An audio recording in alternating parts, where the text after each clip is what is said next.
Tá muito frio aí, hein? Olha, tá o suficiente. Não, Então não vamos precisa de lá, gente. aumentar, tá bom. Tá um frio ok. Não tá demais, É, também não tá para ficar sem blusa, não. Ainda tá um então, friozinho. O Jove tá falando, eu chamei ele de Jove, gente. É o Joviniano, tá falando lá de Campinas, né? Isso. Eu vou falar um pouquinho sobre essa pessoa incrível. Vamos lá. Quem é Jove? O Jove é um psicoterapeuta corporal em especialização em análise bioenergética, graduado em filosofia, mestre em filosofia ética, analista bioenergético, doutor em educação. Coautor do livro Resiliência e Conexão com as Emoções. Olha só, tudo a ver com o nosso assunto. Organizador dos livros Flexibilizando a Couraça Muscular, a disposição segmentar da couraça, psicoterapias corporais, flexibilizando a couraça muscular. Criador do método Corposofia, uma filosofia prática em educação somática. Juliano, seja muito bem-vindo. Obrigado. Eu tô pegando os livros aqui para mostrar. Tem os livros Ah, aqui. sim. Se apresente, por favor, a nós. Quem é o Ah, Juliano? Fala um bom, pouquinho prazer. da sua história, por favor. Olha, eu agradeço o convite, Graça, consegui me organizar para estar aqui, Nós né? que Fiquei feliz. agradecemos, né? É, foi bom, porque eu consegui os ajustes, às vezes eu não consigo esses ajustes, aí hoje eu consegui, fiquei feliz de te responder, eu lembro bastante de você. Melhorou para me ver? Eu liguei, Ótimo. eu Tá liguei uma luz ótimo. aqui, ótimo. Liguei uma luz aqui, não sei se é melhor assim, assim, Tá ótimo. tá bom? Assim para mim tá melhor. Pelo menos deu aqui, tá Tá melhor. ótimo, tá. Esse livro, ele é um livro que eu organizei, ele foi publicado em 2000 e... Só ver a publicação, primeira edição. A primeira edição saiu em 2022 pela editora Libertas, do Recife. É um Flexibilizando a Coraça Muscular. Esse aqui foi lançado no passado pela mesma editora, chama Psicoterapias Corporais. E cada livro desse é um grande presente que eu tive assim de organizar, porque foram todos através de conversas que eu fiz pelo meu canal do YouTube, que é o canal do meu canal do YouTube tem meu nome, Joviniano Rezende. Então quem puder me seguir lá, siga, e vocês vão ter a jornada inteira do Flexibilizando a Coraça, a primeira jornada inteira, passando por todos os segmentos, ocular, oral, cervical, torácico, diafragmático, abdominal e pélvico. Cada capítulo desse tem uma conversa gravada. Esse aqui são as abordagens atuais, bioenergética, biossíntese, biodinâmica, vegetoterapia, análise haitiana contemporânea, body dynamic, psicomotricidade, um capítulo sobre as fastas e um capítulo meu da corposofia, que é o último capítulo. Bem, e aí, por que eu achei legal você me convidar de falar desse tema? Porque eu fiz uma jornada agora, no começo do ano, que foi de fevereiro a março, toda terça-feira à noite, no meu canal do YouTube, eu fui falando sobre psicossomática. O próximo livro que eu estou organizando é sobre a psicossomática haitiana contemporânea, que é como que a gente está olhando isso nos dias atuais, né? Brevemente, o meu currículo, assim, eu estava, antes de falar aqui com você, lembrando um pouco do meu histórico, né? Assim, meu histórico, Isso. minha transição da filosofia para a psicoterapia corporal, e do meu mestrado, que foi em filosofia, e do meu doutorado, que foi um pensamento filosófico sobre o trabalho corporal, uma metodologia que eu uso nas minhas aulas de filosofia, é uma metodologia que veio inspirada da psicoterapia corporal. É uma combinação de vários elementos que eu fui fazendo ao longo de 10 anos de prática como professor de filosofia e como psicoterapeuta corporal, né? Mas de onde veio essa história? Veio da psicossomática, né? Foi um adoecimento que me fez procurar a terapia, né? Então eu estava já uma pessoa, tive um caminho, né? Sempre muito ligado à espiritualidade, a religião, né, a meditação, sempre busquei muito nesse lugar.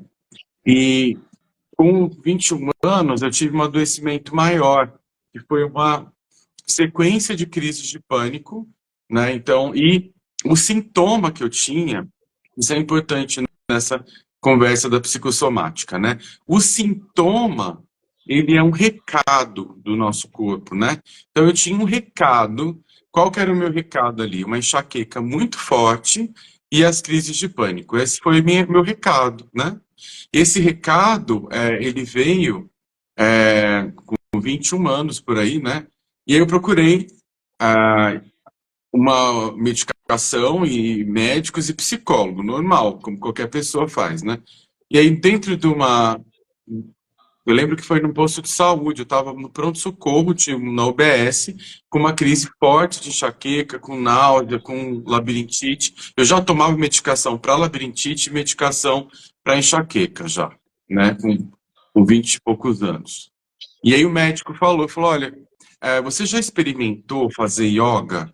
Falei, nossa, não tem nada a ver comigo. Até porque na minha formação religiosa, yoga era uma coisa meio assim, nossa, yoga veio do Ocidente, isso pode ser que não é cristão, tá vendo? Tinha muita programação ruim com yoga. Eu falei, acho que isso não é meu caminho, não. Ele falou, mas experimenta, porque pode te dar um relaxamento, algo, porque você tá muito novo para estar tão medicado. Eu falei, tá, então vamos lá.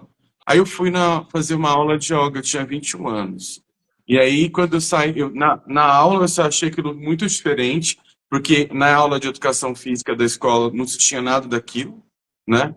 E no final da aula tinha um relaxamento. E eu experimentei uma sensação de paz muito profunda, que eu não tinha, assim, que eu já tinha experimentado em algumas meditações, orações, né? E era isso. Mas eu falei, nossa, isso é muito legal. Eu queria que todas as pessoas sentissem isso, né? Eu acho que seria bom que as pessoas tivessem acesso a isso. E aí eu fui mudando o meu olhar. E aí eu me tornei, né, em 2000, isso é 2000 e pouco, né? Em 2002, eu vim aqui para a Unicamp fazer o mestrado, já fazendo e praticando yoga. E aí conheci outra terapia integrativa, que é a que eu pratico até hoje, todos os dias, que é Reiki, que é uma terapia oriental, que é japonesa, né? E todos os dias eu tenho um protocolo comigo mesmo que eu faço desde que eu aprendi há 22 anos atrás, né? É um protocolo que eu acho que é o melhor para mim, então eu faço todo dia. E fui percebendo que era importante eu me cuidar. E me tornei professor de yoga em 2004.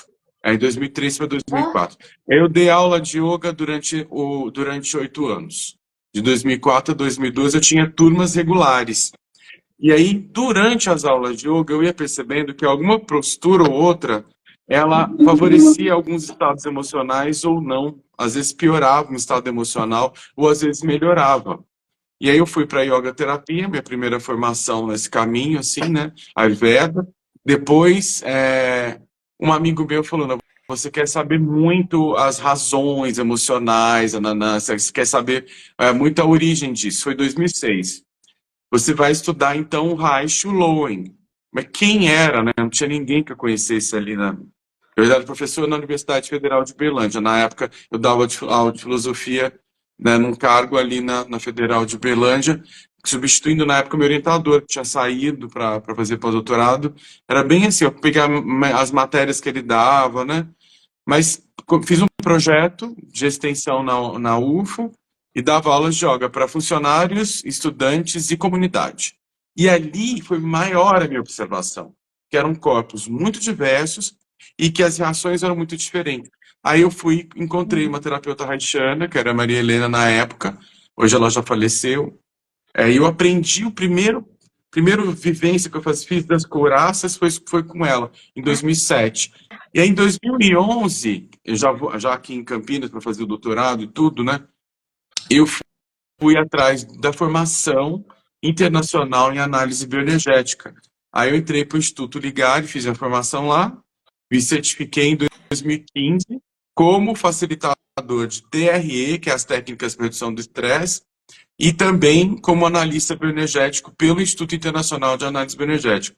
Hoje, eu trabalho como analista bioenergético e também sou supervisor clínico em análise bioenergética pelo Instituto de Análise Bioenergética de São Paulo.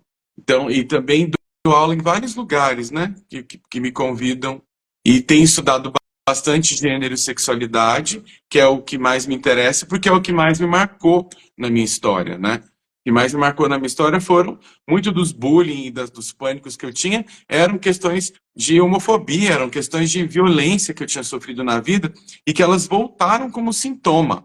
Então, o pânico, a dor de cabeça, a enxaqueca, eram retornos de coisas que eu não tinha conseguido resolver na minha vida desde a infância. E aí eu fui na análise, na época, primeiro psicanálise, né?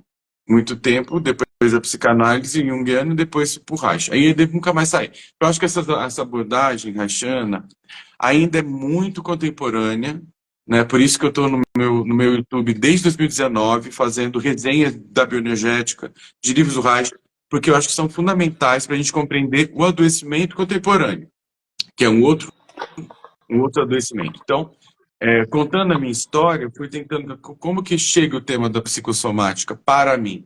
Esse termo psicossomática, ele não é um termo novo, que se você pegar desde a fundação da medicina ocidental, né, lá no começo da medicina ocidental, os adoecimentos, eles não eram só, né, quando você o Hipócrates, se fala pessoas biliares, pessoas que são, ele já pensa que tem um tipo de comportamento que vai gerar um adoecimento. Tem pessoas que são mais raivosas, tem pessoas que são menos sanguíneas, são, né, outros que são mais. Então, desde o começo da nossa medicina ocidental, os comportamentos, os temperamentos, eles afetam. A gente sabe que o temperamento afeta as emoções e as emoções afetam o nosso corpo. O nosso corpo não tem uma separação, né? Segura. Respira. E aí, Jô, vamos olha lá. só. Olha que incrível. Justamente a nossa fala, o tema seria essa dor de cabeça que não larga a gente, né? E essa interação do corpo e mente. Então, assim, vamos trazer aqui essa informação, porque você já está falando, né, bem sobre isso, né?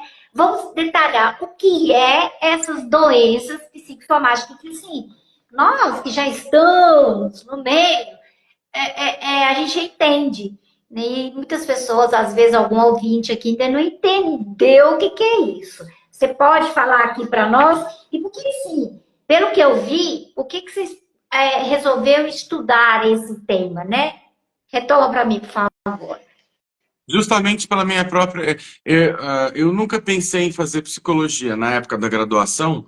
Eu achava que psicologia era uma coisa que psicólogo, Freud, todo mundo, eram adaptações às pessoas ao capitalismo. Que era o capitalismo que adoecia, e é verdade.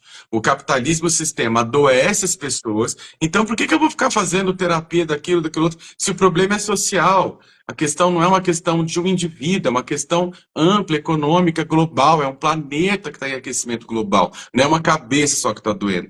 Isso me incomodava na psicologia.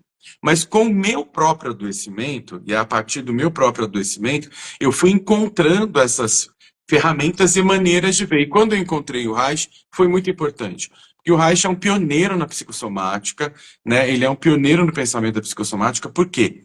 Ele vai seguir uma linha de pensamento, que aí é bem filosófica, que vem lá do Aristóteles, depois passa por alguns filósofos, o Spinoza, que é um filósofo muito importante, e chega no Descartes, que é muito importante na nossa filosofia, todo mundo decorou esse vestibular, penso, logo existo, nada, entendeu? O problema é que penso, logo existo é um corte enorme. Eu só penso e eu existo. Não, a gente sente, tem cabeça, tronco e membro. Então, o Spinoza, ele é um filósofo que estava muito ligado a essa ideia. Então, ele falava, olha, a mente e o corpo não são separadas, elas são paralelas. O Spinoza é um avanço, ele fez o paralelismo. O Bergson, ele também fez um avanço, ele falou, tem uma solidariedade entre mente e corpo. O Reich, ele dá um salto. Ele fala, não, existe uma unidade funcional. Não existe separação. É a mesma unidade.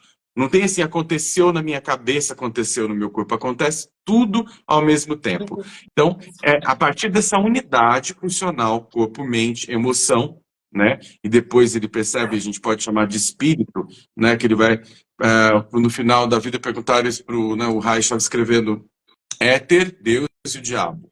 Também tem lá no meu canal do YouTube, só uma conversa sobre isso. No Éter, Deus e o Diabo, pergunta quem é Deus para você? Ele falou, Deus é a natureza. Deus é a força da natureza. Que é o que Spinoza falava. Essa não é uma coisa fora de nós, é uma coisa que está dentro de nós e está ao mesmo tempo ao redor e imanente a todas as pessoas, que é essa força. Essa força vital ele chamou de orgon, né? O orgon, a energia da vida, ela flui em todas as pessoas. E aí a medicina chinesa, lá, não sei quanto, 1000 anos atrás, também fala da 5.000. fluidez da vida. 5000 anos fala do Qi, no Ayurveda fala do Prana, né? No É, Yoga fala do Prana. Essa energia vital, ela busca fluir no nosso corpo. Só que ela isso. para de fluir livremente, ela para de pulsar por causa de bloqueios que foram criados. E o Reich vai Isso. mapear esses bloqueios em 7 segmentos de bloqueio. Então, esse livrinho aqui é para passar por esses segmentos, né? Então, às vezes tem um bloqueio aqui nos olhos, e aí quais vão ser os sintomas, os recados dos olhos? Miopia, astigmatismo, hipermetropia, né? Buraco de mácula, alguns recados que vêm de bloqueios oculares. Na boca, às vezes é o bruxismo, às vezes é o ATM, às vezes são problemas sérios que a pessoa tem nessa questão da boca, do sugar, né? Aqui na base da nossa cabeça, na nossa cervical, uma tensão profunda na base da cervical, que tem muito a ver com a nossa imagem. Fulana tem o nariz muito empinado, ela é muito narcisista, então provavelmente ela tem uma tensão profunda no pescoço para sustentar essa imagem toda que ela criou, né? O tórax também, que são os nossos afetos, nossas emoções. Então, num livro que chama A Função do Orgasmo, ele vai fazer algumas pistas já, por exemplo, dessa enxaqueca, dessa tensão excessiva na cabeça, pode ser um bloqueio aqui nessa região dos olhos, que é marcado muito desde a nossa gestação, fecundação e primeiros meses de vida, que é como a gente está olhando o mundo, que às vezes é uma relação, o ambiente é demais para mim, né? E aí eu faço, Muita eu, energia, é né? Muita muita energia. energia, ou aquela, é um ambiente excessivo, aí eu faço uma nublagem nesse ambiente, eu fico míope, porque esse ambiente é demais. Ou é tanta informação e pouca estabilidade, pouca relação para esse bebê, talvez desde nidação, no feto, ou desde o contato ocular ou amamentação, que ele não sabe para onde ele olha e fica olhando para todos os lugares, marcando um astigmatismo forte, né? Ou ele não consegue convergir a olhar para si, porque é tanta coisa acontecendo ali, quem que eu vou escutar, se é mamãe, se é papai, se é não sei quem, ele não consegue convergir o olhar para si, pode ser uma hipermetropia misturada com astigmatismo. Então, tudo isso vai dando recados para a gente, na nossa escuta, como terapeutas reichianos, bioenergéticos, a gente pergunta, qual é o problema que você tem na vista? É um astigmatismo, é uma miopia, é uma hipermetropia? Isso vai contar da primeira relação dela com a mente. Agora a gente sabe, a partir do Gino Ferri e outros pesquisadores, que na verdade não são os olhos o primeiro andar, às vezes, a ser afetado. É lá embaixo, nosso sexto andar, lá o abdômen, nossa relação umbilical, que é um cérebro muito primitivo, que é o cérebro entérico, né? Que a gente sabe que o intestino é o segundo grande cérebro, ele tem quase meio bilhões de neurônios, o nosso intestino. Isso. Então, que é a nossa primeira relação comum, do nosso cordão umbilical. E ali no cordão É o umbilical já primeiro. tiveram afetos, né? Como que era a qualidade desse líquido amniótico? Essa mãe estava calma ou não? Era uma mãe, ou naquele momento ele tinha tanta agitação, tanta coisa, que o corpo dessa pessoa e o líquido amniótico era ácido, era agitado, não tinha calma. Esse bebê capta tudo isso. E então é difícil nascer um bebê calmo de uma gravidez agitada, né? Então, Né? Não tem jeito, né? E assim, Entendi. hoje, através de tantos conhecimentos, né, a gente vai aprofundando, porque esse assunto é muito profundo, né, Jô? Muito profundo. A gente consegue perceber, ainda bem que está chegando, né? E a gente consegue perceber isso hoje, através desses estudos, que tudo é aí nesse princípio, né? E trazendo, a princípio, quando a medicina oriental, que já tem esses 5.000 anos e tantos outros cientistas e pesquisadores, trazendo essa informação que você trouxe aqui para todo mundo. E, assim, é muito profundo. Porque, assim, por que eu tô com a cabeça doendo? Então, assim, essa energia, isso vem lá do ventre, e a gente sabe que o intestino conversa com a cabeça mesmo. Sim. Jovem, olha só. Isso é muito profundo e encantador. Eu fico encantada com essa máquina que a gente habita, não é? Porque é ela que dá a condição da gente fazer as coisas acontecer. Agora aqui, eu vou te fazer trazer umas frases que eu tenho certeza que suas pacientes iguais às minhas falam para você. E tem duas perguntinhas dos seguidores. Pode ser? Tá bom, tá bom. Bora lá. Olha só, e tem tudo a ver, hein? Uma das pacientes fala assim, ó, me sinto muito insegura quando saio de casa, só de pensar nessas cólicas do intestino. Você recebe esse tipo de informação também? Olha, a cólica, eu acho que é interessante primeiro, né? Cada caso é um caso e cada pessoa é um universo muito singular, né? Então, a partir tem que saber assim a história da vida dela, o que que acontece, o que que é o intestino para essa pessoa, né? Quando que acontece? É só quando você sai na rua? Então, o que que você vai encontrar na rua? Você vai para a rua e se sente sozinha na rua? Se sente observada na rua? Né? O que que acontece? É um pânico? É uma agorafobia? É um medo de estar em muitas pessoas ou não? É a sensação de estar completamente sozinho. Então, o que que acontece nessa rua que esse intestino faz essa contração? E aí depende muito da história da vida da pessoa, como que ela teve essa relação, né? Com é muito comum uma pessoa falar, nossa, eu escutei tal coisa, me deu um frio na barriga, me deu uma sensação de suspensão. Então, um dos princípios, né, principalmente na bioenergética, é grounding, respiração e fluxo de energia. Então, grounding é uma palavra que vem do inglês, ground, que é de solo, chão, né? Que é estar no chão. Então, quando eu sinto os meus pés firmes no chão, quando eu sinto minha presença no chão e respiro, eu já devolvo para mim as pernas. E essa barriga que está suspensa, medrosa, que não tem onde estar, ela vai ter uma capacidade de enraizar, estar presente no próprio corpo. Isso é ground.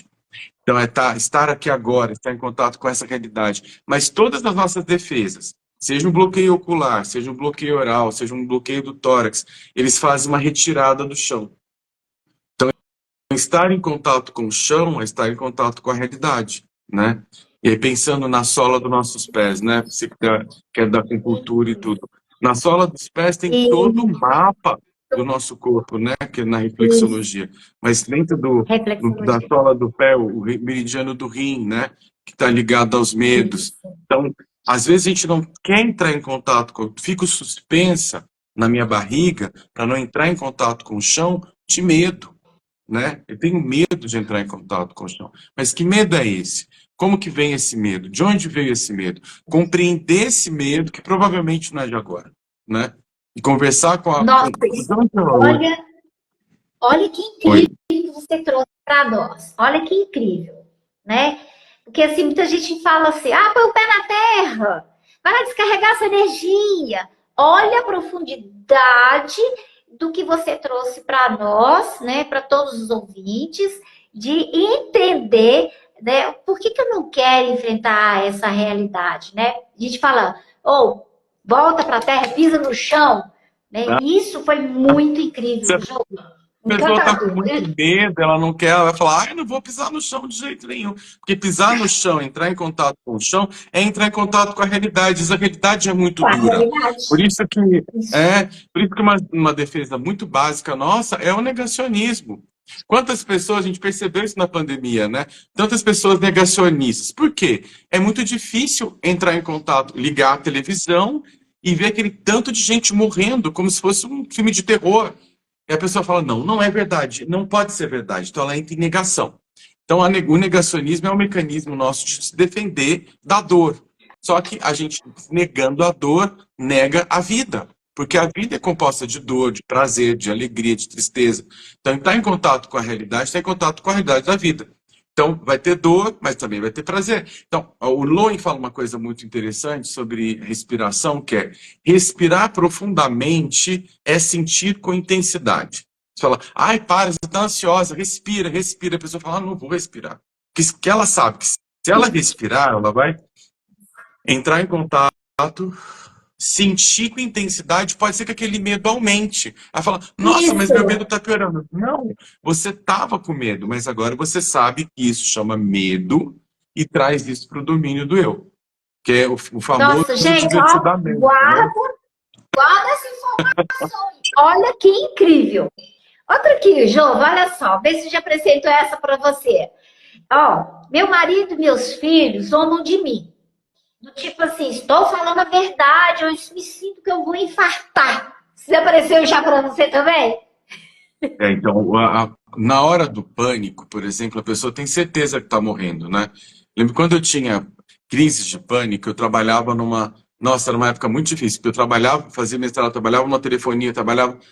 Era uma coisa maluca. E quando eu tinha crise, geralmente era num horário do dia, né? E que depois eu fui descobrir que naquele horário do dia tinha muito a ver com o horário do trauma, tinha muito a ver com o horário que teve um trauma. Era meio que meu corpo tentando resolver. Eu falava com uma colega minha, eu vou morrer. Meu coração está disparado, minha boca está seca, minha mão está transpirando, eu vou morrer, eu acho que eu estou morrendo. Ela ficou desesperada no primeiro dia, ela ficava assim, meu, vamos ajudar. Depois que parou um pouco, no segundo dia ela falou, calma, tá chegando a hora de você morrer. Você acredita? E a gente era muito jovem, né? Eu era muito jovenzinho, 20 e poucos anos. Ela também era, acho que era mais nova que eu. Ela dava risada, ela falava, calma, você não vai morrer, mas daqui a pouco tá chegando a hora de você morrer. Eu falava, que horror! Porque era sempre naquele mesmo horário. E tinha muito a ver com o evento que eu tava, né? Que depois eu fui trabalhar na minha terapia, muito tempo depois, que era aquele momento do dia. Era uma loucura. Então, a sensação da taquicardia, a boca seca, é tudo físico, não está inventando, não é uma imaginação. E por isso que é psicossomático. Soma é o corpo. O corpo está dando uma resposta a um gatilho emocional. Por isso que é importante, nesses momentos, o ambiente, as pessoas que estão convivendo com a pessoa que está com pânico, compreenda aquilo, né? E a minha amiga tinha um bom humor, ela falava, olha, você vai morrer daqui a pouco, mas você não vai morrer, eu estou te avisando. Mas daqui a pouco você pode que é a hora. Era muito estranho isso. Mas era interessante ela saber, e ela não tinha que fazer nada por mim, a não ser estar comigo. Entendeu? Ela não precisava de dar água para mim, tomar água com açúcar, olha para mim.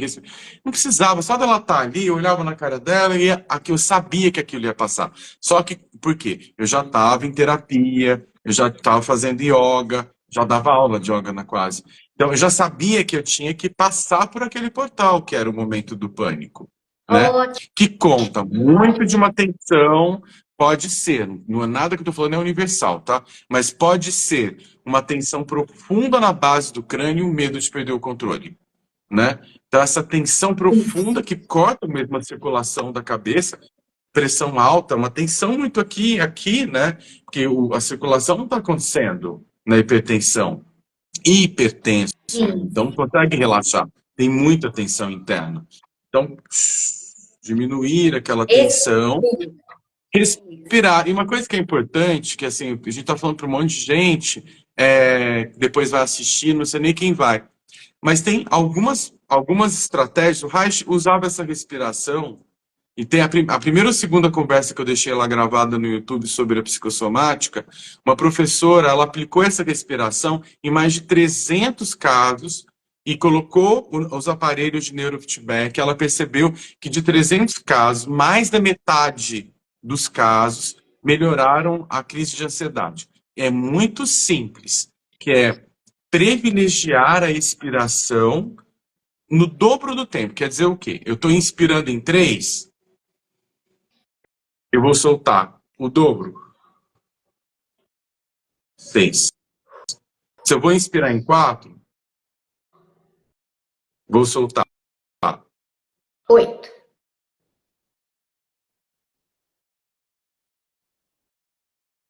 Isso. E, no mínimo, 3 minutos, 4 minutos, 5 minutos. Não é fazer 2, 3 vezes e achar que vai passar a crise. Não. Você vai colocando, coloca um cronômetro, fala, durante 3 minutos eu vou fazer essa respiração. Privilegiar a expiração. Privilegiar Ótimo. a Olha só. expiração.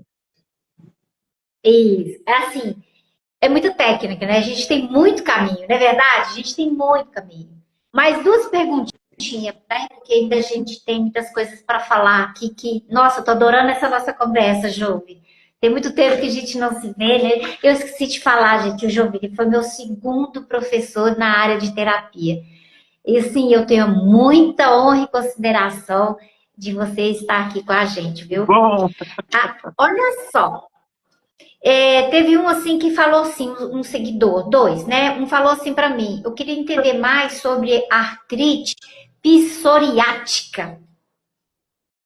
psoríase.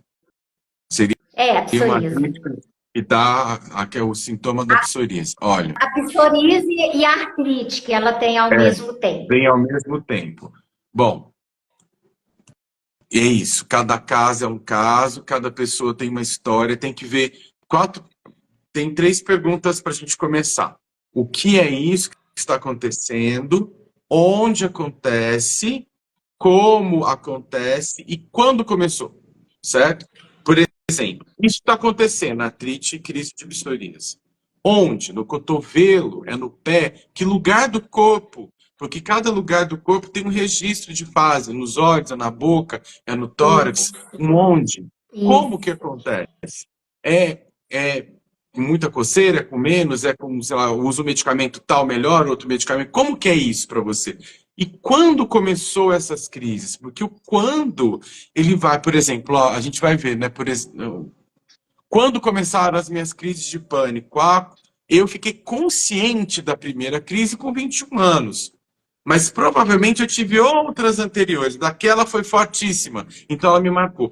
Quando, com 21 anos, o que estava acontecendo emocionalmente quando aconteceu aquela primeira crise? Era uma pressão muito grande das pesquisas que eu estava fazendo, do que eu queria ser no futuro. Para esses 21 anos, a antroposofia, a pessoa está encarnando, né? Até 21 anos ela não encarnou, ela está meio perdida no cosmos e ela encarna com 21 anos. É uma coisa interessante da antroposofia, né? Com 21 anos você está encarnando. Então eu estava encarnando, eu era obrigado a encarnar, entendeu? E deu aquela coisa assim, essa é a minha vida, que eu fui uma criança com dificuldade para nascer. Né? Eu não queria nascer, então eu ia, voltava, ia, voltava. E aí com 21 anos você está nascido. Você vai ter que estar nesse planeta, essa terra, essa vida, com todos os problemas. E agora você vai ter que enfrentar isso. Mas não vou mesmo. Eu quero voltar lá para a barriga da minha mãe. Eu quero voltar lá para o, sei lá, para o céu, para onde eu vi da estrela, sei lá o quê, entendeu? Porque não quer enfrentar a vida. E aí começa a artrite com a psoríase. Quando que ela começou? E o que estava acontecendo emocionalmente na sua vida quando teve a primeira crise? Para a gente perceber quais são as emoções que são os gatilhos para a crise. É um mapa. E depois desse mapa dos gatilhos da crise, você vai aí elaborar suas estratégias. Quais as Isso. estratégias é importante eu ter para uma doença de pele, por exemplo? Estou lá. Existem camadas embriológicas, né? São lâminas embriológicas lá na nossa fecundação. Fecundou, tem um embriãozinho. Esse embrião tem uma membrana chamada ectoderma e endoderma. Essas lâminas começam a interagir. E ela abre. Essa primeira abertura de ectoderma vai virar a pele. A pele, então, é uma dobra embriológica do ectoderma. Por isso que tem tecido epitelial, enfim, tem lá o ectoderma. E aí eu tenho que perceber, buscar na minha relação, que a pele é o primeiro invólucro, e é um dos primeiros invólucros. Nessa interação vai surgir o mesoderma, que vai dar origem à musculatura. Aí o epitélio vai Isso. dar o ectoderma. Bom, resumindo, como está a minha relação com o ambiente? Porque é a pele que me separa do ambiente. Se eu não tivesse a minha pele, eu ia sobre uma das fantasias, quando os europeus chegaram na América Latina e viram os indígenas tomarem muito banho, eles ficaram preocupados com as pessoas tomarem tanto banho. Porque por que não tomava tanto banho? Não era um hábito tomar banho. Sabonete. Sabonete foi existir só na Segunda Guerra, quando eles começaram a lavar a mão e viram que tinha que eliminava muita bactéria com lavar a mão. Não sabia, não tinha esse hábito. Porque uma das imaginações era que a nossa pele era cheia de poro, se ela tomasse muita água, ela poderia dissolver. Então, a pele, ela pode dissolver, ela fica enrugada na água. Então, dependendo do ambiente, a pele vai responder. Então, tem que pensar. Nesse caso, perguntar o que, como, quando aconteceu, quais elementos emocionais e a relação da pessoa com o meio ambiente. Esse meio ambiente é invasivo? Esse meio ambiente me abandonou? Esse meio ambiente me deixou... Qual a relação que essa pessoa tem com o meio ambiente? Talvez a crise hoje ela é disparada por uma relação com o chefe, uma relação com a Isso. esposa. Quem é essas pessoas nessas relações que estão me ameaçando? E eu tenho que fortalecer as minhas camadas de defesa para que a minha pele não sofra tanto. Porque a pele está Isso. sofrendo porque as defesas internas talvez estão tão frágeis demais, né? Ô, Jove, e aqui só mais essa perguntinha, a pessoa que perguntou assim, que quer entender melhor a rinite e a ansiedade. Ó, mesma coisa, né? Vou aumentar agora uma outra pergunta, que é para quê, né? Eu tenho tem gente que adota a coisa para si para sempre, né? A minha sinusite, a minha rinite é A seu, minha, então ninguém vai te tirar. a É minha seu, né? Então ansiedade. fica para você. Já que você quer tanto, pode ficar, entendeu? Eu não vou querer te tirar isso. Então aquilo faz parte da pessoa, né? Olha, o sintoma não faz parte da gente, o sintoma é um recado. Ele é uma mensagem. Quando ele é ouvido, ele é decodificado, ele é compreendido, e não tem necessidade de estar, né? Então, como é essa rinite? Quando ela aconteceu? Qual foi o primeiro episódio? Quais situações que ela acontece? E aí você tem que perceber também os alimentos, né? Como qualquer alergia, os alimentos e a relação com o meio ambiente é muito... que tudo é relação. Tem que deixar claro isso aqui. Tudo é relação.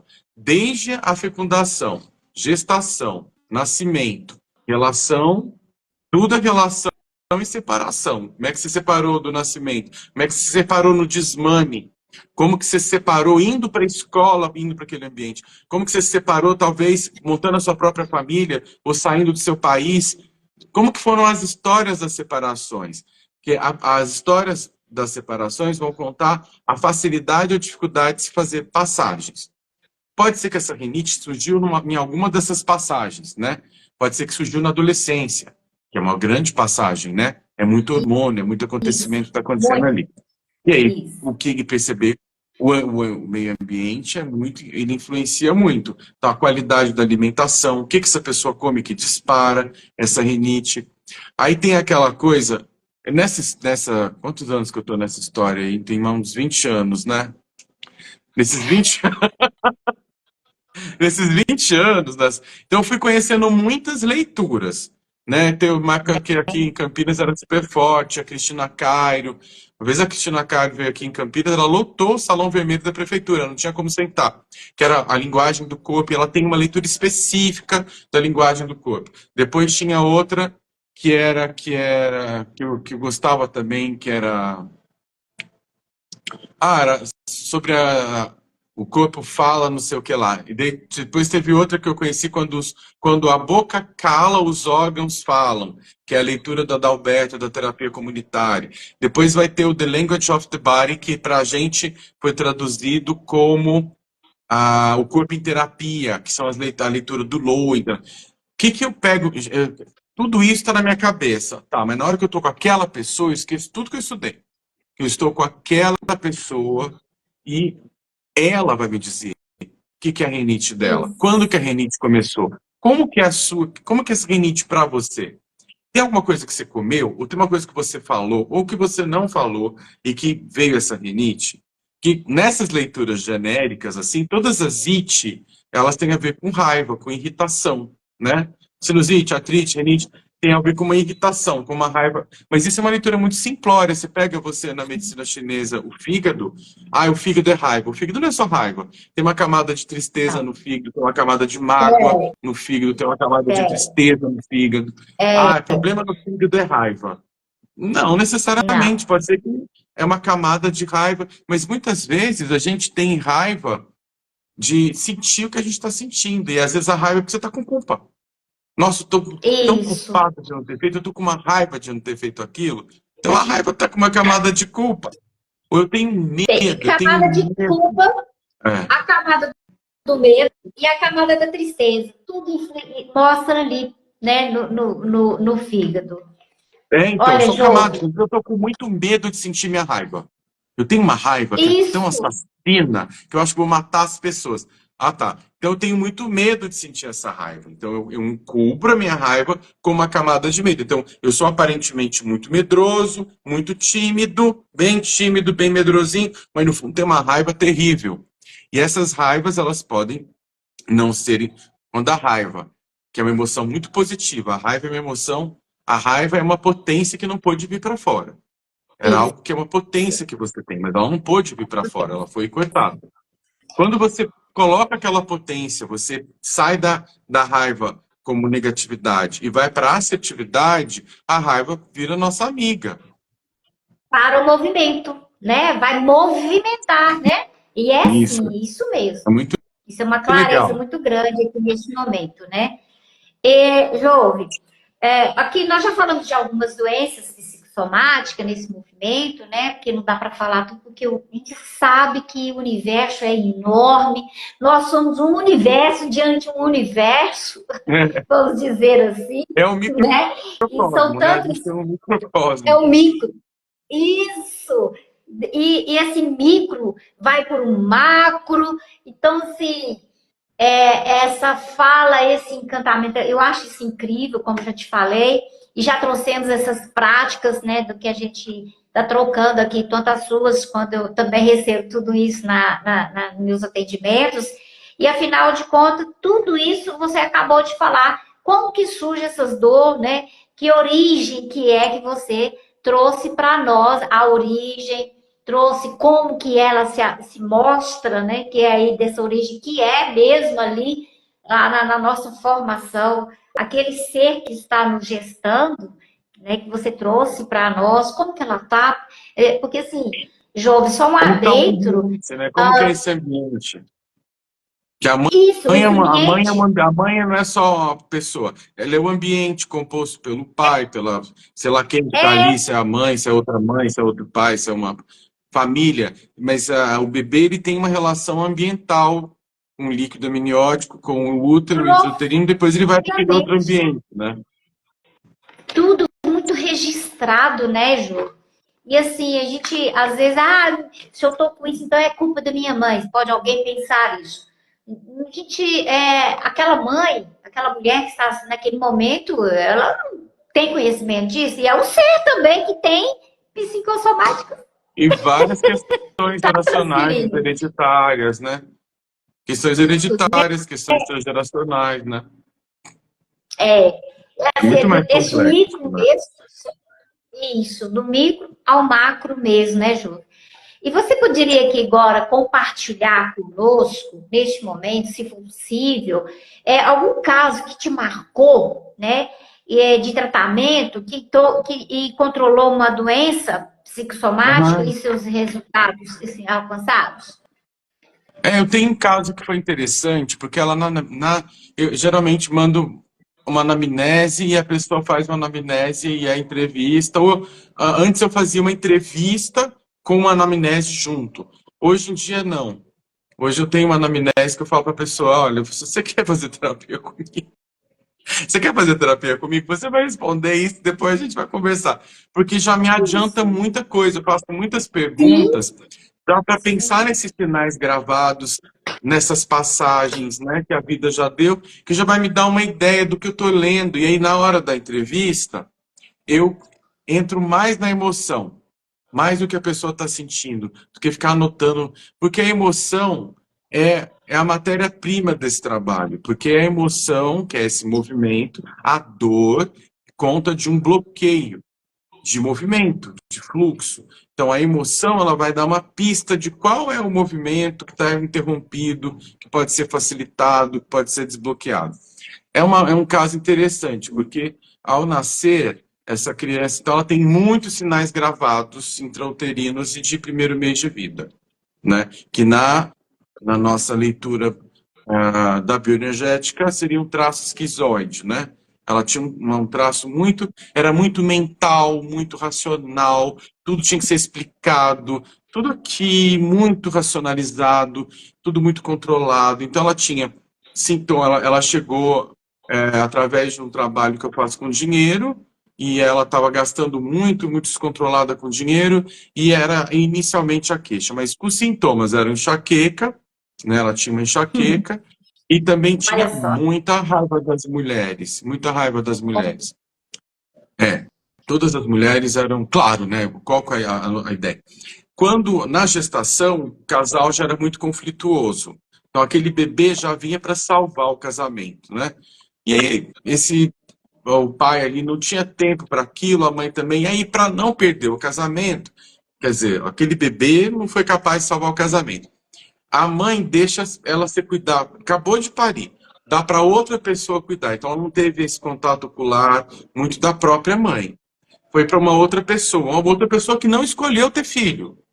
Essa outra pessoa não escolheu ter filho, mas cuidou porque a outra não quis. Então, essa mãe foi atrás do pai, porque não podia perder o casamento, o pai estava viajando, ela foi atrás das viagens do pai e deixou essa criança ser cuidada por uma outra pessoa.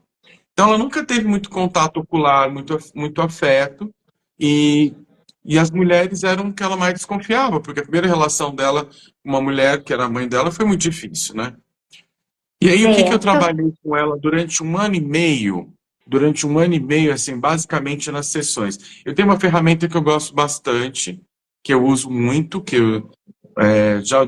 Acho que você nunca fez comigo uma vivência, a gente pode até fazer um dia, que é uma acupuntura que a gente não usa agulha, que é o tapping dos meridianos. E eu fiz o. Ela veio porque ela me viu atendendo. Nesse evento que teve, ela me viu atendendo uma pessoa no grupo. E essa pessoa, eu estava fazendo esse trabalho com os meridianos. E aí eu fiz o FT Tapping com ela em muitas situações. Mas o que mais marcava para ela foi o grounding, a bioenergética. Ela falou, nossa, eu nunca Hum. senti minhas pernas. E foi tão interessante que ela ia descobrindo o lugar onde eu atendia. Eu sempre atendi no mesmo lugar. Ela falava, nossa, essa samambaia não estava aqui semana passada. A samambaia estava, ela que não estava, né? Ela estava chegando ali. É, ela estava na cabeça Desculpa. dela, com esses pensamentos todos, né? Ah, isso aqui, tá, tá, tá. Ela ia descobrindo o lugar. Foi muito interessante. Olha, Ela começou a perceber que gente. ela morava numa casa que era muito acumulada de coisas, que ela tinha direito de, pelo dinheiro que ela ganhava, ela tinha direito de ter uma casa, um apartamento legal. E ela foi e mudou de apartamento para um lugar mais ventilado, com mais. E aí depois fui trabalhando muita conexão com o corpo dela, sem entrar nessas coisas, o feminino, as mulheres, não. Eu trabalhava a raiva das autoridades, né? E cenas em que a mãe foi muito violenta, né? Muito violenta. E aí trabalhava essas cenas e tá, tarará. E ela foi mudando de casa, ela pegou um pet para criar e se vinculou muito afetivamente. Tinha vínculo afetivo com ninguém, desconfiava de todo mundo. Então, o gatinho foi o primeiro vínculo dela afetivo e ela se vinculou, né? Tem uma pergunta muito bonita para trabalhar a ansiedade. É difícil uma pessoa ceder, relaxar, se ela não tem lugar no coração de alguém, né? Então, uma pergunta muito importante, que você tem lugar no coração de alguém? Quando a gente tem lugar no coração de alguém, a gente pode ceder. E esse alguém foi aquele gato. Então, o gato era Oh, alguém que chegava e ela falava, nossa, depois que o gato dorme na minha cama, meu sono melhorou muito. E ela tinha um lugar no coração do gato, o gato tinha um lugar no coração dela. E ela começou a rever a relação com aquela que criou, né? Olhar para a relação da mãe, para uma morte que tinha acontecido na família. Foi um processo. Por que eu estou lembrando de tudo isso? Um ano e meio depois, ela falou: esse negócio que você faz de ground, de enraizamento, de trabalhar esse relaxamento, de liberar essas emoções, melhora a coisa das vistas. Eu falei, por que você está falando isso? Porque quando eu comecei com você, meu glaucoma, eu usava um colírio de tal, né? Não lembro qual que era o nome do colírio, que era bem forte, e minha pressão do meu olho era tanto. Depois desse tempo que eu comecei a trabalhar com você, meu glaucoma já reduziu 25%. Eu falei, como é que você não me conta um negócio desse? É porque isso é muito importante. Isso é muito importante para o nosso trabalho. Porque é um dos lugares onde foi mais Demais. afetado em você. Onde mais foi afetado, porque ela não tinha quem olhasse. E aí, durante aquele 1 ano e meio, eu fui essa pessoa, né? Ela sabia que ela tinha um lugar no meu coração, né? Várias DRs de terapia, né? Porque ela atrasava, ela queria... Toda semana ela queria mudar o dia e mudar o horário. Eu lembro que na época eu levei pra minha supervisora. Não, era o meu supervisor já. Fiquei 10 anos com esse supervisor. Eu falei, nossa, eu não aguento essa moça mudar todo dia. Ela quer mudar o horário. Ele falou, Juveniano, você tem que ser firme com ela. E olhar para ela bem firme e dizer, não posso. É o nosso dia, o nosso horário, isso é muito importante. Mas por que você é essa pessoa castradora? Ele falou, não, não é castradora. É porque ela não teve os ritmos iniciais. Ela não teve, assim, horário de mamada, horário de arrotar, horário de dormir. Ela não teve, a outra pessoa estava fora para lá. Ela não teve quem desse. Então é importante que você seja essa pessoa que esteja lá naquele dia e naquele horário e esteja disponível para olhar, para fazer esse vínculo, o Rai chama de ponte radiante, né? Para construir a ponte radiante e a partir dali os sinais gravados começarem a ser relaxados e outras configurações, né? E aí ela, na época, depois ela parou a terapia por várias questões financeiras e de escolhas também, que ela queria escolher outra coisa. Encontrei ela na rua uma vez. Falei, nossa, como você está? Ela tinha mudado de profissão, ela foi de uma profissão que era muito técnica, uma profissão mais afetiva, e pasme, nesse trabalho, o que ela cuidava? Ela estava cuidando de recém-nascidos. Uau! Lógico, lógico. Percebe Uau! como que essa acho que é a mágica, né, da coisa. É você poder fazer conexão. E a partir da conexão, não é a técnica que você vai usar, entendeu? Você pode usar a técnica que você quiser. Porque não é a técnica que cura, é o encontro. E aí você promove aquele encontro. Naquele encontro, reconfigura coisas, entendeu? E é claro que se você tem porque eu estou estudando há tantos anos, estou fazendo a 4ª pós-graduação nessa história, né? Para perceber, assim, a partir da escuta, da fala e do olhar, qual é a ativação mais acertada para aquela pessoa. Eu comecei com ela num trabalho ocular, ela tinha muita náusea, ela tinha muita mal-estar com o trabalho ocular. Então, eu fui muito por outro caminho. Eu fui por o caminho da sensibilidade, incluindo os olhos, muito suavemente. Porque o olhar era o lugar traumático, ela não foi olhada. Então, não insistia ali. Eu fui para outro lugar, que era o lugar mais... Eu fiz uma outra formação, foi uma formação, chama crânio sacral. Né? E na crânio sacral biodinâmica, que é a que eu sigo, né, que é o que eu mais gosto, a gente sempre facilita os fluxos que estão em caminho. Por exemplo, vou dar um exemplo. A pessoa está aqui, meu ombro direito que não funciona, filha da mãe, ai que raiva do meu ombro. Aí seu ombro esquerdo funciona super bem. Ao invés de você, sei lá, valorizar o que está funcionando e depois vir aqui com calma e incluir o que está dolorido, não, o que a gente aprendeu? Fica em cima da dor e toma remédio, porque não sei o quê, e fica em cima da dor. Ou, não, a gente faz o quê? Tem uma pergunta muito interessante, porque todo mundo é educado para achar doença. Eu moro numa Isso. quadra e tinha 2 livrarias fantásticas, tinha 2 livrarias fantásticas, tinha um café, uma padaria maravilhosa, que tinha mais de 50 anos aqui, que as pessoas se encontravam, era maravilhoso. Hoje, essa padaria não existe mais, existe uma coisa que se entrega comida, e existe 2 farmácias, entende? Na mesma quadra. Para que eu preciso de 2 farmácias? E não tem um lugar onde as pessoas se encontram, e as livrarias, que era uma livraria super legal, que você chegava, podia sentar e ler. Não existe mais, mas existem farmácias. Então, por quê? A gente está treinado a achar doença.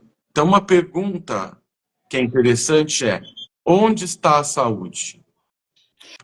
No Cara, isso seu aí que você está corpo agora, falando, isso aí que você onde está a acabou saúde? de falar é incrível, essa consciência. Esses dias mesmo eu perguntei assim, fiz até um questionamento, fazer as pessoas trazer consciência. Todo mundo está achando muito normal estar doente. Todo É, mundo está achando isso muito normal, uma normalidade estar doente, esquecendo da própria saúde. É normal estar com saudável, não doente, né? é. Isso. Foi Mas muito existe uma maravilhoso você indústria trazer enorme isso. por trás, né? Por isso que eu acho que o Reich é um ator interessante. Sabe? Ele vai sempre olhar a questão social, política, econômica, o contexto, e não só o indivíduo. Existe um sistema de adoecimento que se ganha muito dinheiro. A Se história ganha. da psiquiatria, ela se confunde com a história da farmacologia, né?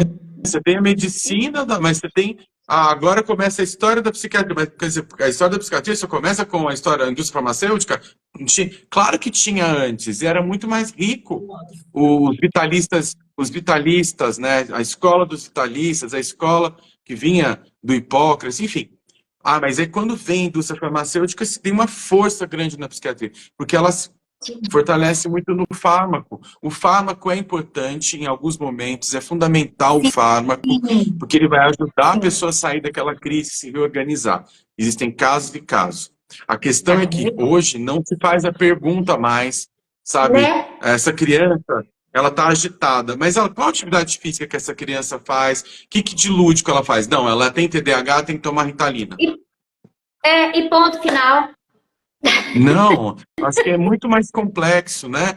O que acontece nessa casa? Que geralmente a criança é um sintoma da casa, ela não tem as defesas, então ela está Ela respondendo é. à dinâmica da casa, né? Então, se perguntaram onde está a saúde, eu adoro fazer essa pergunta antes de tocar o corpo da pessoa, quando estou no presencial, na maca, falo, olha, onde tem atenção? Aqui, a pessoa acha atenção em menos de 2 segundos, tá? Ela já fala, tá, dói aqui, dói ali, tá, ok. Onde está a saúde? Como assim? O que é isso? Onde no seu corpo você sente que tem um calor, tem um gostosinho, tem uma pulsação, tem um órgão, algum lugar onde tem aconchego? Nossa, talvez na minha barriga. Nossa, minhas pernas. Então eu falo, então eu vou ficar um pouco lá nesse lugar. E aí você olha e deixa que a saúde irradie, que a luminescência irradie. Ao invés de eu ficar ali 300 horas em cima da tensão, brigando. Porque às vezes a pessoa é muito rígida, quanto mais você aperta, mais ela reage. Isso Óbvio. mesmo. Porque é a Isso é defesa dela. muita clareza. É a Isso. defesa dela, É, né? é a defesa dela, a Acho que você vai defesa. lembrar Hoje, disso, Silvia. Eu falei isso, talvez você se lembre disso, mas é um princípio, assim, para trabalhar nesse lugar de facilitar a saúde, né? Que é somente o corpo tocado sem julgamento relaxa. Somente um corpo relaxado pode se transformar.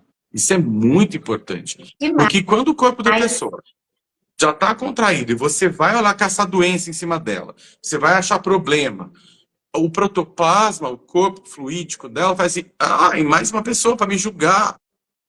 É, Não, como que é e, pa- descer a sua e barreira de conversa, julgamento né? e tocar? E conversa mesmo. O corpo sabe Claro. o que a gente está sentindo com esse julgamento. Isso é, nossa, gente, é tão profundo.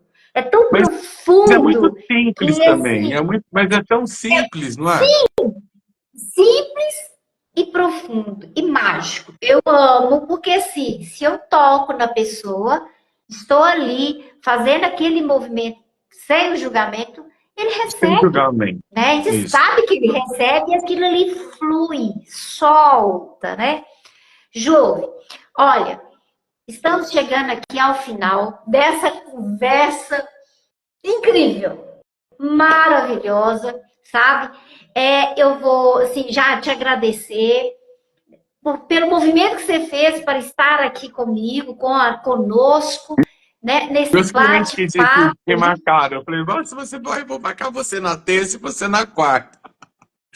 Que eu achei legal falar. Eu acho que é um tema que. E, pessoal, me manda um direct que eu mando para vocês o link com um monte de conversa de psicossomática, que é o próximo livro Ótimo. que eu estou organizando. É. Isso, ótimo, ótimo. Então, Jô, já que você acabou de dar esse conselho, qual o conselho que você daria para as pessoas que estão enfrentando esses sintomas psicossomáticos e que não sabem por onde começar? E os ouvintes que possam identificar suas dores emocionais que podem ter essa origem emocional. Dá esses dois Uhum. conselhos para nós, além do seu link que você acabou de falar para nós. Eu vou organizar um livro sobre isso, mas, bem, o que é importante?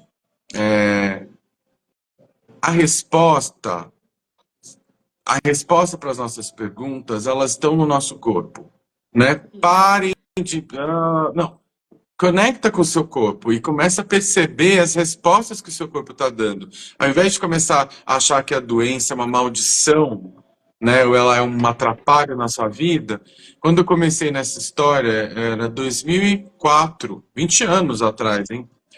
Meu orientador foi meu orientador no doutorado, Adilson Nascimento, um grande mestre, e falou: vocês têm de ler a doença como caminho, há 20 anos atrás.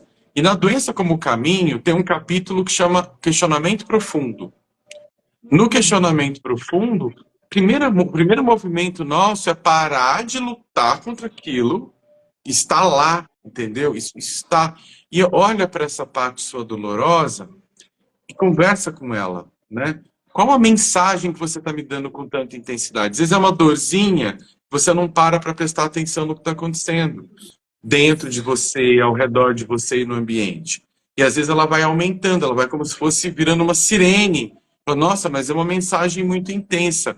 Que mensagem meu corpo está me dando com tanta intensidade? Só que a gente está vendo uma cultura dissociada do corpo. Então parece que a gente está falando grego, mas não é uma linguagem difícil. É importante o quê? Começar pela respiração, começar a se conectar com você mesmo, com você mesmo, respirar e ao invés de ficar brigando com aquilo, direcionar o seu olhar com mais compaixão por si mesmo, por si mesma e se incluir nesse movimento da compaixão e dizer para essa parte: eu vejo você, ou eu sinto muito por não ter te ouvido antes, mas eu estou disponível aqui para você agora. E perceber quais as emoções que estão ali. É uma tristeza que não foi chorada? Às vezes a pessoa ela não chora a tristeza. A tristeza vai virar uma amigdalite ou uma diarreia, ela vai chorar por outros lugares, entendeu? Vira uma sinusite, porque tem que ser chorado aquilo. Ah, mas eu não posso chorar porque o homem não chora, porque pessoas frágeis. Ou eu não posso pedir ajuda porque pessoas fracassadas é que pedem ajuda. É o contrário, as pessoas que mais acontecem na vida são as pessoas que pedem ajuda. Porque pedir ajuda faz parte da humanidade. E você não vai receber se você não pedir. E receber é uma coisa que a gente não foi treinado.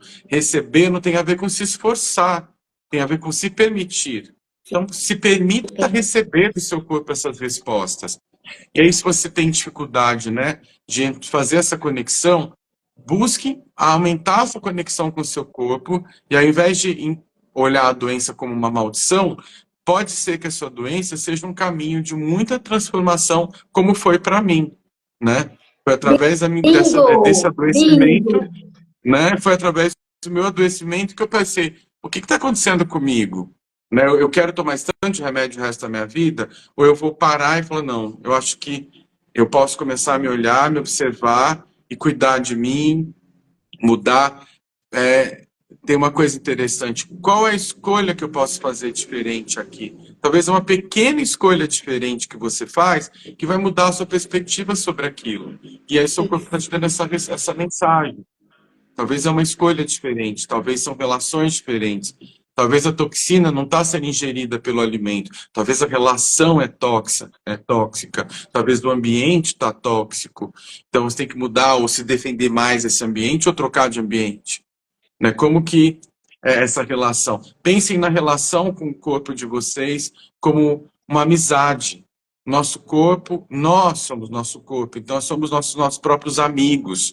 Né? O corpo não está te desafiando como inimigo, ele está te convidando muitas vezes a uma transformação.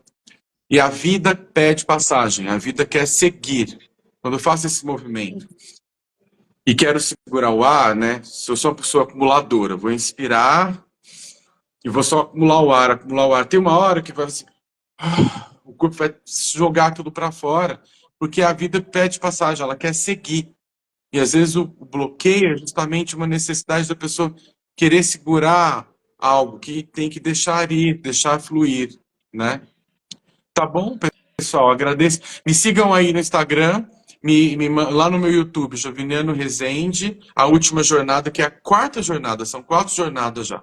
A quarta jornada, Flexibilizando a Coraça Muscular, é só sobre a psicossomática. E divirtam-se, podem assistir lavando a louça, coisa que vocês quiserem. Que vocês podem ouvir Eu fiz e vão aprendendo as isso coisas, direto. né? Isso. Tá bom? E Muito eu grato, faço viu, isso Graça, direto. pelo convite. Ô, Jove, eu que sou muito grata, né, com tanta sua disponibilidade, primeiro que o tempo nosso, a gente sabe que ele é sagrado, né, e com essa sua boa vontade de trazer tanta riqueza para todos nós, né? Então, assim, muita gratidão mesmo, e estamos juntos nessa estrada, né? Você em Campinas, São Paulo, eu aqui em Minas, Patos de Minas, e, pessoal, ficam todos ligados à nossa programação. Toda quinta-feira eu vou estar trazendo aqui uma pessoa que nem o Juve, né? O Jove, todo essa autoridade, né? O expert, ou pessoas contando das transformações com as terapias, né? Que a gente sabe que tem essa transformação. E dia de domingo, olha só, Jove, dia de domingo eu estou com uma rádio, a Chave da Vida, às 9 horas. Levando informações para a pessoa ter uma semana melhor, dando dicas. Então, pessoal, às 9 horas, aos domingos, estarei aqui com essas informações também. O que você precisa saber? É só ir compartilhar essa live aqui, clicar, me seguir o Jove, né? E se é muito grato pelo dia de hoje, gente, seja grato, compartilhe com alguém, que eu tenho certeza que as informações de hoje podem salvar alguém. Verdade? Com certeza pode salvar. Então, compartilhe, clique e até semana que vem, aqui na live. E domingo, juntos na Rádio da Vida. Jove, um grande Um beijo, abraço no querida. seu coração. Beijão. Tchau, Tchau, tchau. tchau. Até mais. Até mais.